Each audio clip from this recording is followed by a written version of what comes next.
está a 18 metros à frente, e toda essa sequência toda.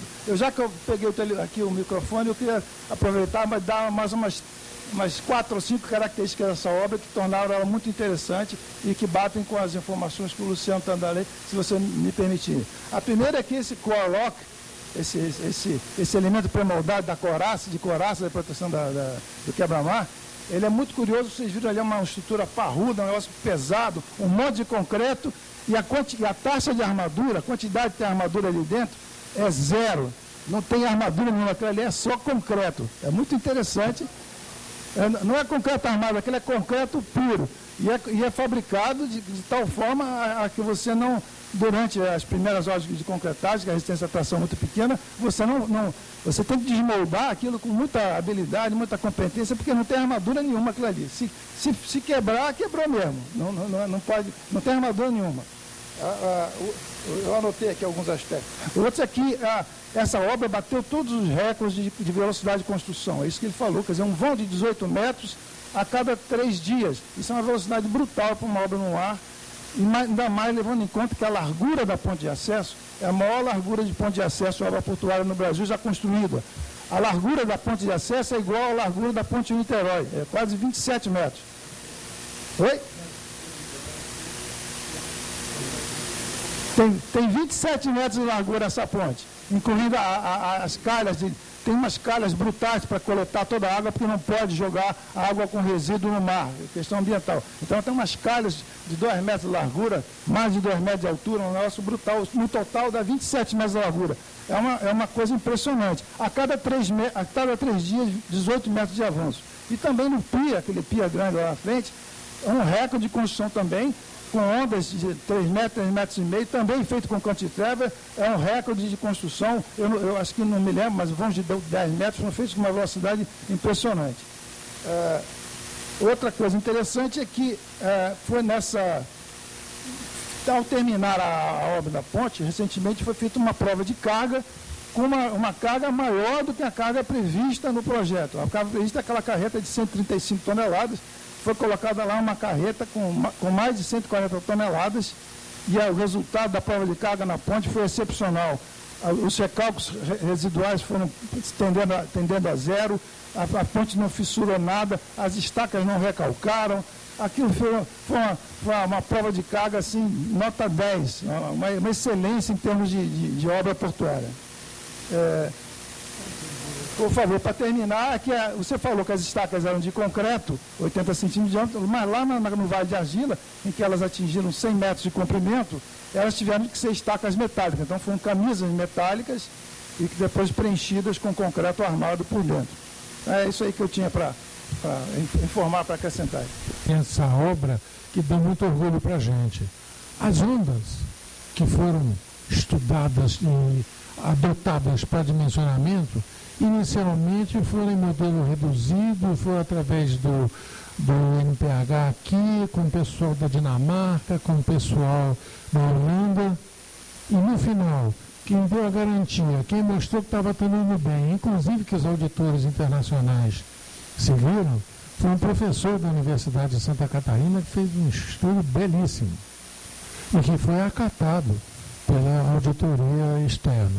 Então são coisas que, além desses recordes, tem esse trabalho do Salustio, que é esse engenheiro pernambucano, e tem o trabalho do Eloy, que é esse engenheiro que na época estava em Santa Catarina, hoje está no Rio Grande.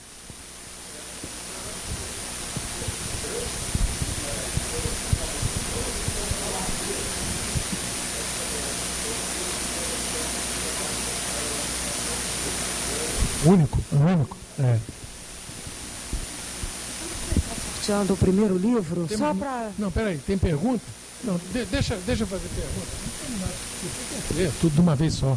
Me chamou a atenção. Primeiro, Luciano, não precisa elogiar. Parece um espetáculo. Que bom que você gostou. Pareceu 10 minutos, quando eu olhei para o relógio, era 1h30. Você falou até do prazo. No prazo. Então, só uma coisinha. Você disse que a colocação, o comprimento da ponte depende do calado para não afetar a costa. Não, calado não. É questão de correnteza e que transporte sólido. Então eu tenho que ficar a 2,5 vezes afastado o comprimento do quebra-mar, por exemplo, que é a estrutura maior. Como o nosso quebra-mar tem 1 quilômetro, tem que estar a 2,5 quilômetros. Mas não é por calado, é pela questão de correntes marítimas, que eu perturbo as correntes marítimas, eu perturbo e começa ou a assorear ou a erodir. Agora tem um jogo também entre o calado que você precisa no porto, e a dragagem que você vai ter que fazer. Tem um jogo econômico. Sim, a soma disso tudo dá o comprimento da ponte, não é isso? Em geral, só teve um caso que eu participei. A costa é o mínimo, no mínimo tanto. Não pode. Não, em geral, com essa regra do 2,5 vezes, fica tudo atendido. Só teve um projeto que eu participei que isso não foi atendido, que foi no Superporto de Peruíbe, que a gente fez a viabilidade. Quando foi começar o projeto básico, foi interrompido por questões ambientais. Mas lá, nós não conseguimos fazer só com os 2,5 vezes, não. A gente teve que ir mais porque a dragagem ia ficar absurdamente cara ali. Então, a gente procurou meio termo entre o custo da dragagem e o custo da ponte. A ponte ficou lá, chegou quase a 4 quilômetros, 3,7 km. A nível de viabilidade está lá. Foi único. Nos outros todos, o padrão se repete. Pela nossa costa mais ou menos a mesma, o navio é o mesmo. Então, e vai por aí. Obrigado.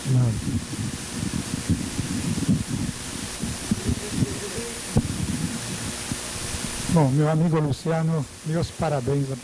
Sua palestra foi brilhante mesmo. Obrigado. E você começou falando do Milton Vargas e me lembrou uma história que o Odair Grillo me contou 40 anos atrás. Ele me disse o seguinte: ele estava no IPT, já tinha voltado de Harvard no final da década de 30, e ele precisou fazer uma investigação geofísica, e para isso ele precisava de um engenheiro eletricista. E ele foi chamar o Milton Vargas, que era engenheiro eletricista do IPT, que acabou gostando da coisa, e daí virou engenheiro civil. Né? Muito bem. Agora, sua palestra é para chamar os jovens, e nós temos aqui alguns colegas jovens, não tem tantos na palestra, mas tem. E temos hoje uma nova leva de engenheiros geotécnicos bem preparados pelas universidades, em ação nos nossos projetos, de portos inclusive. E por trás dessa palestra, o que é importantíssimo é o teu exemplo. O teu exemplo de engenheiro que construiu toda uma carreira baseada na base teórica que você ganhou na época na COP, no trabalho do projetista e principalmente nas idas à obra. E o fundamental de toda essa experiência não é no papel que a gente cria ela, é indo à obra. E por isso, jovens engenheiros vão para a obra. Eu não paro de repetir isso para eles, e aqui está o exemplo claro de como a gente constrói uma vida profissional bem-sucedida e merecedor de ser um exemplo. Parabéns. Obrigado. Eu enfatizo. Depois, daqui a pouco, eu enfatizo repito, endosso as palavras dele.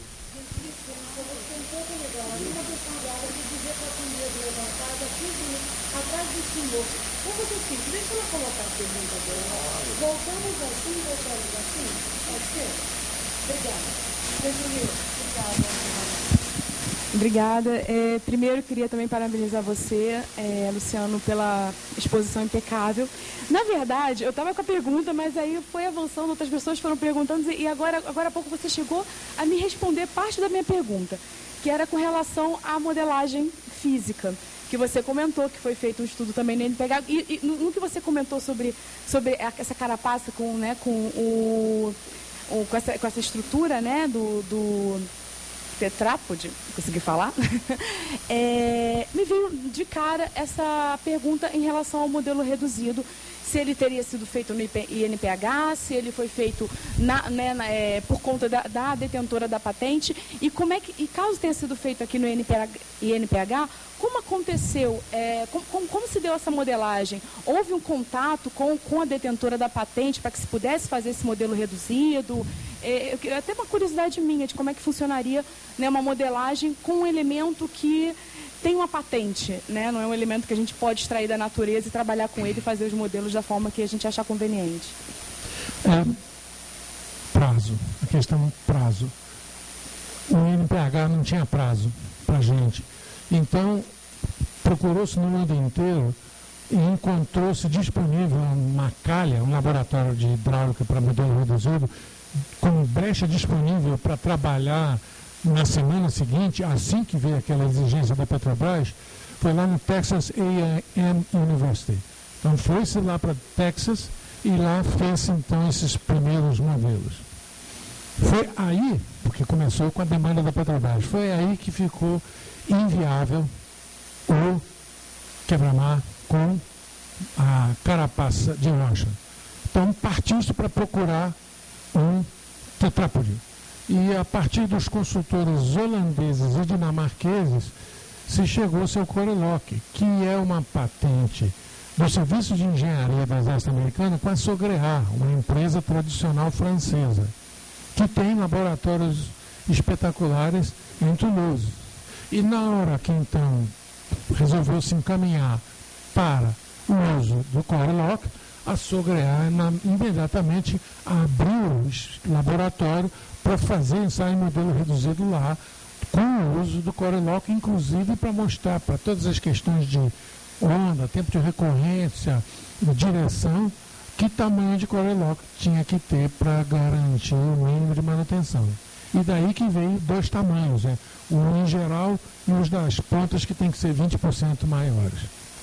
Então foram 3 laboratórios, sendo que os 2 últimos foi por questão de prazo. Um foi no Texas A&M e o último foi lá, Sogrear, lá em Toulouse. Sim.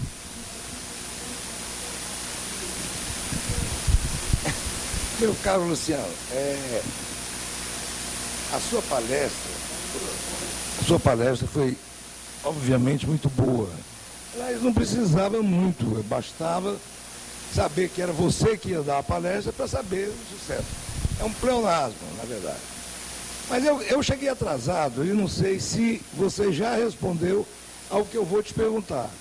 Mas, como geotécnico, me interessa muito verificar a parte que você falou da sísmica. Porque existe um certo conceito, especialmente fora do âmbito da geotecnia, que a sísmica resolve tudo. E pelo finzinho da história, e também que eu já conheço o resultado, eu sei que não é bem assim.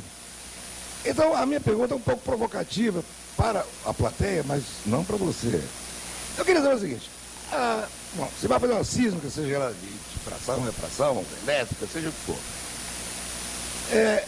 Sabe-se perfeitamente, quem trabalha com dragagem sabe disso muito bem, você consegue diferenciar perfeitamente o que é solo, o que é rocha. Isso aí é tranquilo. Agora, a minha pergunta é o seguinte, você consegue ver o intermediário, quer dizer, delimitar camadas que façam solo-solo, um solo, vamos chamar assim, residual, competente, e rocha? Primeiro não se apresentou, já vai apresentar o Hélio Vronsky, colega engenheiro geotécnico e coautor de um livro que foi a referência durante décadas, feito na década de 80 pelo professor Jaime Mazon, ele que estava fundamentando toda a geotecnia pelo professor Jaime Mazon. Esse livro só não é citado por mim porque ele está esgotado e não se encontra facilmente. Então eu não me senti à vontade de citar um livro que depois ninguém ia conseguir ver. Senão estaria citado e, claro, também é ele. Mas, Hélio, o negócio é o seguinte, a questão da sísmica, eu mostrei aí, umas transparências que já passaram, que ela é muito boa para mostrar a diferença na reflexão. Tanto que o sísmico chama de, tem uma camada de refletores aqui. Então, se eu tenho uma camada de areia, ela define bem onde eu saio de areia fofa para areia compacta. Agora, se eu tenho argila média e tem areia média, ela não vai, não. É muito raro. O que o sísmico faz, ele tenta tirar leite de pedra com as sondagens que estão colocadas ali. Mas eu mostrei 2 exemplos em que em 20% da extensão em que foi feito esse casamento de sondagem geotécnica com o sísmico, em 20% dessa extensão, a sísmica falhou. Segunda e última. Você falou que o peso do cantitreva é mais ou menos igual ao peso da sobrecarga do caminhão que ia... O esforço que ele aplica nas estacas centrais. E, portanto, você teria uma prova de carga real a cada instante. Cada 3 dias, 4. Eu pergunto o seguinte, com relação à ruptura, não há dúvida. Te pergunto o seguinte, existia alguma coisa que me disse ou que desse a ideia do recalque? Tentamos, mas não conseguimos nada, porque, na verdade, faz parte do ciclo concretar a viga transversal, a parte de baixo dela, que solidariza. Em seguida, quando ele passa, logo atrás vem completando essa viga e depois colocando as vigas longitudinais pré-moldadas e, em seguida, a armadura e a concretagem da laje. Ou seja, eu não tinha condição de medir recalque de uma estaca. Eu não tinha. A gente tentou, mas estava sempre zero, obviamente. Muito obrigado, parabéns. Obrigado.